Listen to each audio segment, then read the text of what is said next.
प्रभु यीशु मसीह की स्तुति हो।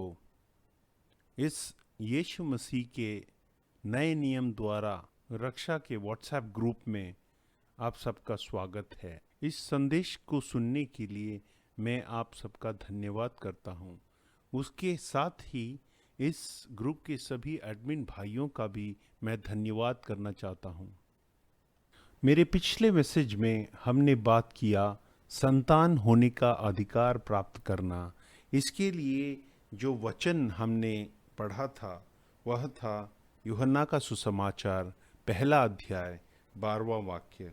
परंतु जितनों ने उसे ग्रहण किया और जितनों ने उनके नाम पर विश्वास रखा उससे परमेश्वर ने ईश्वर का पुत्र होने का अर्थात संतान होने का अधिकार दिया।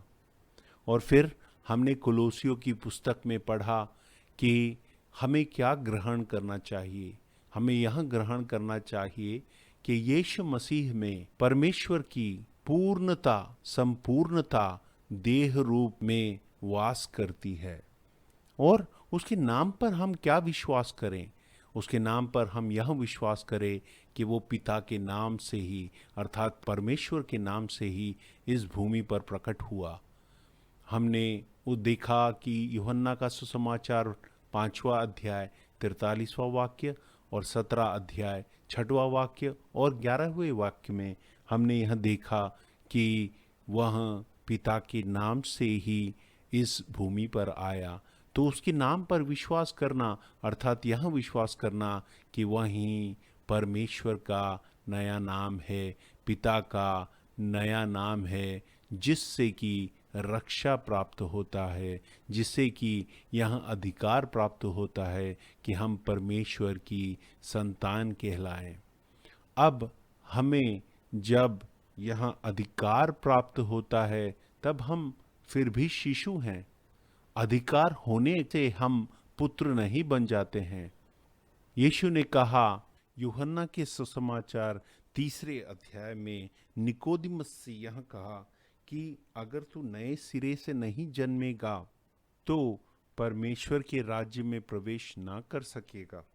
उन्होंने ये कहा कि जब तक कोई मनुष्य जल और आत्मा से जन्म नहीं लेता है अर्थात आत्मा में फिर से जन्म नहीं लेता है तब तक वो परमेश्वर का पुत्र नहीं बन सकता। जो परमेश्वर का पुत्र नहीं बन सकता वो परमेश्वर के राज्य में प्रवेश नहीं कर सकता, वो परमेश्वर के राज्य को देख नहीं सकता।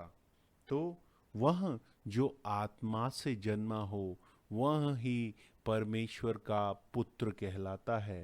रोमियो की पुस्तक 6वां अध्याय पौल हमसे यह कहते हैं कि दूसरे वचन में यह लिखा है कि हम जब पाप के लिए मर गए तो फिर आगे उसमें क्यों कर जीवन बिताए।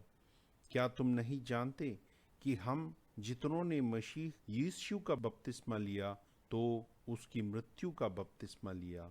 सो उसकी मृत्यु का बपतिस्मा पाने से हम उसके साथ गाड़े गए ताकि जैसे मसीह पिता की महिमा के द्वारा मरे हुएों में से जी उठा वैसे ही हम भी नए जीवन को प्राप्त करेंगे, नए जीवन की सी चाल चलेंगे।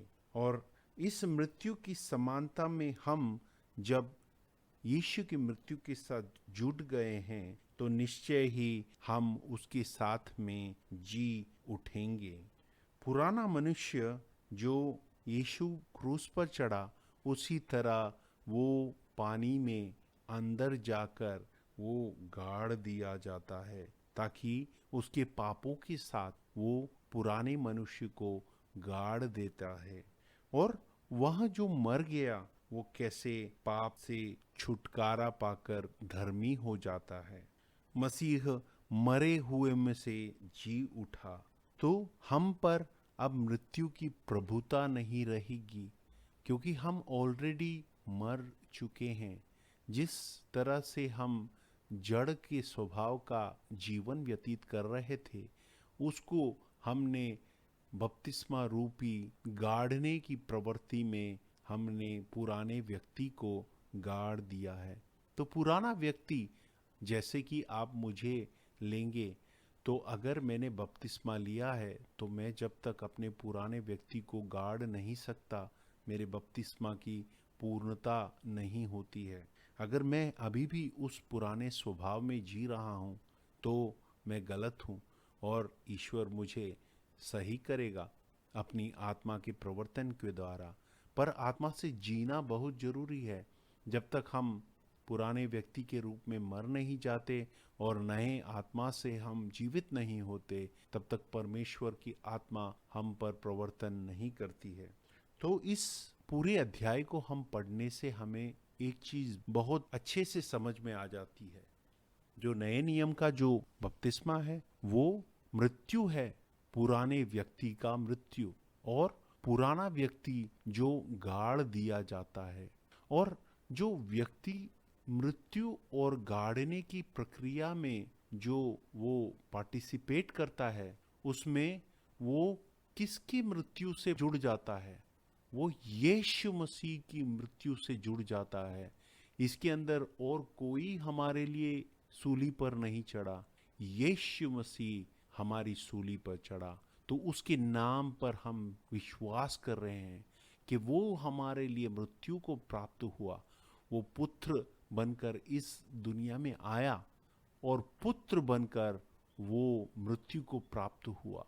मेरे सुनने वाले भाइयों, जिन्होंने भी यीशु मसीह का बपतिस्मा अब तक नहीं लिया, हम इब्रानियों की किताब में अगर जाकर देखें दूसरे अध्याय में और 12 से वाक्य हम पढ़ें, उसमें यह लिखा है कि 15वें वाक्य में यह लिखा है कि हम मृत्यु के भय के मारे जीवन भर दासत्व में फंसे थे।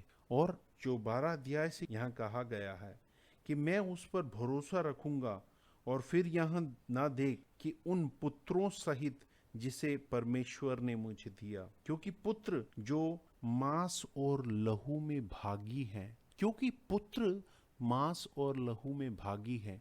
हम सब अगर परमेश्वर के पुत्र हैं तो हम सब मांस और लहू में भागी हैं। तो हम तब तक इस दुनिया में पुत्र बनकर रहते हैं जब तक हम लहू और मांस में भागी हैं। उसी तरह परमेश्वर भी लहू और मांस में भागी बनकर इस पृथ्वी पर आया ताकि मृत्यु द्वारा, किसकी मृत्यु द्वारा? यीशु मसीह की मृत्यु द्वारा वो हमें मृत्यु के दासत्व से हमें स्वतंत्रता दे सके। इस स्वतंत्रता को प्राप्त करने के लिए उसके मृत्यु रूपी बपतिस्मा में हमें भाग लेना बहुत जरूरी है, जिससे कि हम उसकी मृत्यु में भागी बन जाते हैं। और क्योंकि हम मृत्यु को प्राप्त होते हैं, जड़ में मृत्यु को प्राप्त होते हैं, आत्मा में हम फिर से जी उठते हैं परमेश्वर के पुत्र बनकर। हम फिर से जी उठते हैं, माँ के गर्भ में वापस जाकर नहीं और मनुष्य की प्रवृत्ति से नहीं, लेकिन आत्मा द्वारा हम फिर से जीवन को प्राप्त करते हैं। और ऐसे जीवन को प्राप्त करने वाले व्यक्ति ही स्वर्ग राज्य को देख सकते हैं, स्वर्ग राज्य में प्रवेश कर सकते हैं। ऐसे पुत्र मात्र ही स्वर्ग राज्य में प्रवेश करेंगे। तो हमारे भाइयों और बहनों, हमने देखा कि हम किसकी मृत्यु में सहभागी बने हैं, किसकी मृत्यु में हम साथ में गाड़े गए हैं और किसके तरह हम फिर से जी उठे हैं। यीशु मसीह की तरह। सिर्फ एक नाम यीशु मसीह के मृत्यु द्वारा हम जी उठे नए परमेश्वर के पुत्र जैसे। इसीलिए जब हम प्रेरितों की पुस्तक में अध्याय 2 में देखते हैं कि वो पतरस से पूछते हैं कि हृदय में छिद्र हो गए, और वो पतरस से पूछते हैं कि भाइयों हम क्या करें, जीवन को प्राप्त करने के लिए हम क्या करें। तो पतरस वहां पे कहते हैं तुम अपना मन फिराओ और पुराने व्यक्ति को मृत्यु को प्राप्त करने के लिए और उसको गाड़ने के लिए तैयार हो जाओ। किस तरह हम अपने पुराने व्यक्ति को मारते और गाड़ते हैं? हम यीशु मसीह के नाम पर बपतिस्मा लेकर हम पापों से मुक्ति पाते हैं और उसी तरह हम पुराने व्यक्ति को पापों सहित उस बपतिस्मा में मार दिए और गाड़ दिए जाते हैं। और इसीलिए हम यीशु मसीह के नाम से बपतिस्मा लेते हैं, क्योंकि हम उसकी मृत्यु की में समानता प्राप्त करते हैं, हम उसके गाड़ने में समानता प्राप्त करते हैं, क्योंकि हम उसकी मृत्यु और उसकी गाड़ने की प्रक्रिया में शामिल हो जाते हैं। उसलिए हम फिर से जी उठते हैं और हमें पवित्र आत्मा का दान मिलता है, जो कि प्रेरितों के काम 2 अध्याय में 38वें वाक्य में पौल कहता है। पौल यहाँ कहता है कि मन फिराओ और तुम में से हर अपनी पापों की मुक्ति के लिए, पापों की क्षमा के लिए यीशु मसीह के नाम से बपतिस्मा ले, तो तुम्हें पवित्र आत्मा का दान प्राप्त होगा। और इस पवित्र आत्मा के दान से, यीशु मसीह के पवित्र आत्मा के दान से मात्र हम परमेश्वर की संतान बन जाएंगे। उसके नाम पर विश्वास करने से, उसको हम पूरी तरह ग्रहण करने से हमें केवल अधिकार प्राप्त होगा, पर हम पूर्ण रूप से संतान तभी बनेंगे जब हम यीशु मसीह के नाम से बपतिस्मा लेंगे और हम उसके मृत्यु, हम उसके गाड़ने और हम उसके जी उठने की प्रक्रिया में उसके साथ शामिल हो जाएंगे। प्रेरितों के काम 2 अध्याय 38वां वाक्य और सभी बपतिस्माओं के वाक्य में यही लिखा है कि यीशु मसीह के नाम से आप बपतिस्मा लो तो आप नित्य जीवन को प्राप्त होगे। परमेश्वर के द्वारा, उसके पवित्र आत्मा के द्वारा आप बचा लिए जाओगे। मैं आशा करता हूँ कि इन वचनों से परमेश्वर आपके दिलों को नए जोश से भर देगा और आप सबको प्रेरित करेगा। और जिन्होंने भी यीशु मसीह के नाम से बपतिस्मा नहीं लिया है, उन भाइयों और बहनों को बड़े प्यार से मैं कहता हूँ कि आप सब परमेश्वर के सत्य को प्राप्त हों। परमेश्वर के वचन में जो सत्य लिखा है वो सब सत्य ही है और उसको कभी भी शैतान बदल नहीं पाएगा। आप अगर परमेश्वर की बात सुनेंगे तो आप जीवन को प्राप्त होंगे। आप दूसरे व्यक्तियों की बातें सुनेंगे तो आप नित्य नरक में चले जाएंगे, जो कि कोई भी आपसे नहीं चाहता है। हम सब यही चाहते हैं कि सब सत्य को जाने और सत्य को पहचाने और सत्य में आए। परमेश्वर आप सबको आशीष दे। शुक्रिया। हाथों से अपने मुझको रचा है, सूरत में अपनी मुझको ढला है। सांसों में मेरी सांसें है तेरी, सीरत भी अपनी मुझको दिया है। हाथों से अपने मुझको रचा है, सूरत में अपनी मुझको ढला है। सांसों में मेरी सांसें है तेरी, सीरत भी अपनी मुझको दिया है। अब्बा पिता है प्रभु तू मेरा, छोड़ा है ना कभी ना त्यागेगा। अब्बा पिता है प्रभु तू मेरा, छोड़ा है ना कभी ना त्यागेगा। धन्यवाद करता रहूं अब्बा पिता, हाँ धन्यवाद करता रहूं मेरे खुदा।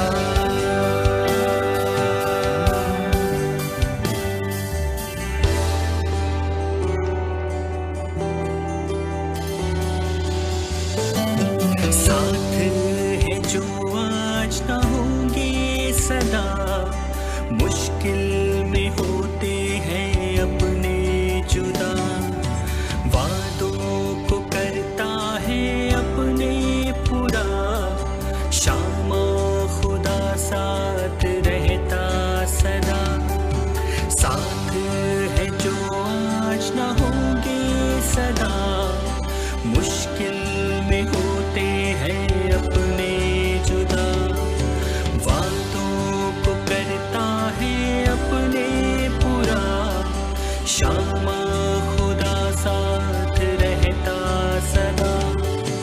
अब्बा पिता है प्रभु तू मेरा, छोड़ा है ना कभी ना त्यागेगा।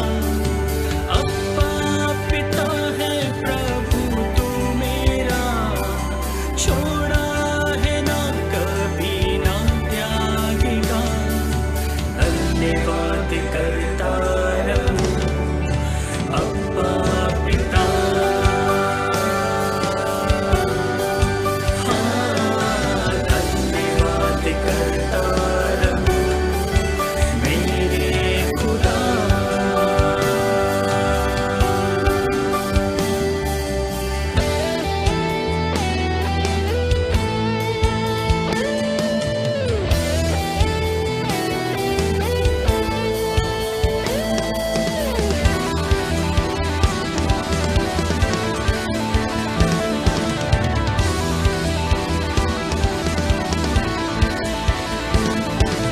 हाथों में तेरे है चेहरा मेरा, महिमा से अपनी मुझको है घेरा।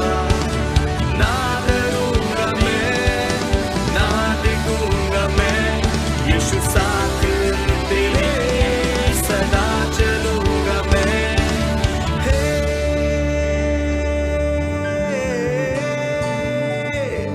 अब्बा पिता है प्रभु तू मेरा, छोड़ा है ना कभी ना त्यागेगा। अब्बा पिता है प्रभु तू मेरा, छोड़ा है ना कभी ना त्यागेगा। धन्यवाद करता रहूं अब्बा पिता,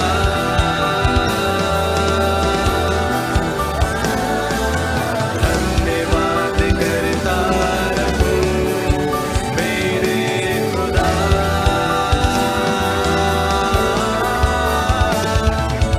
धन्यवाद करता रहूं अब्बा पिता।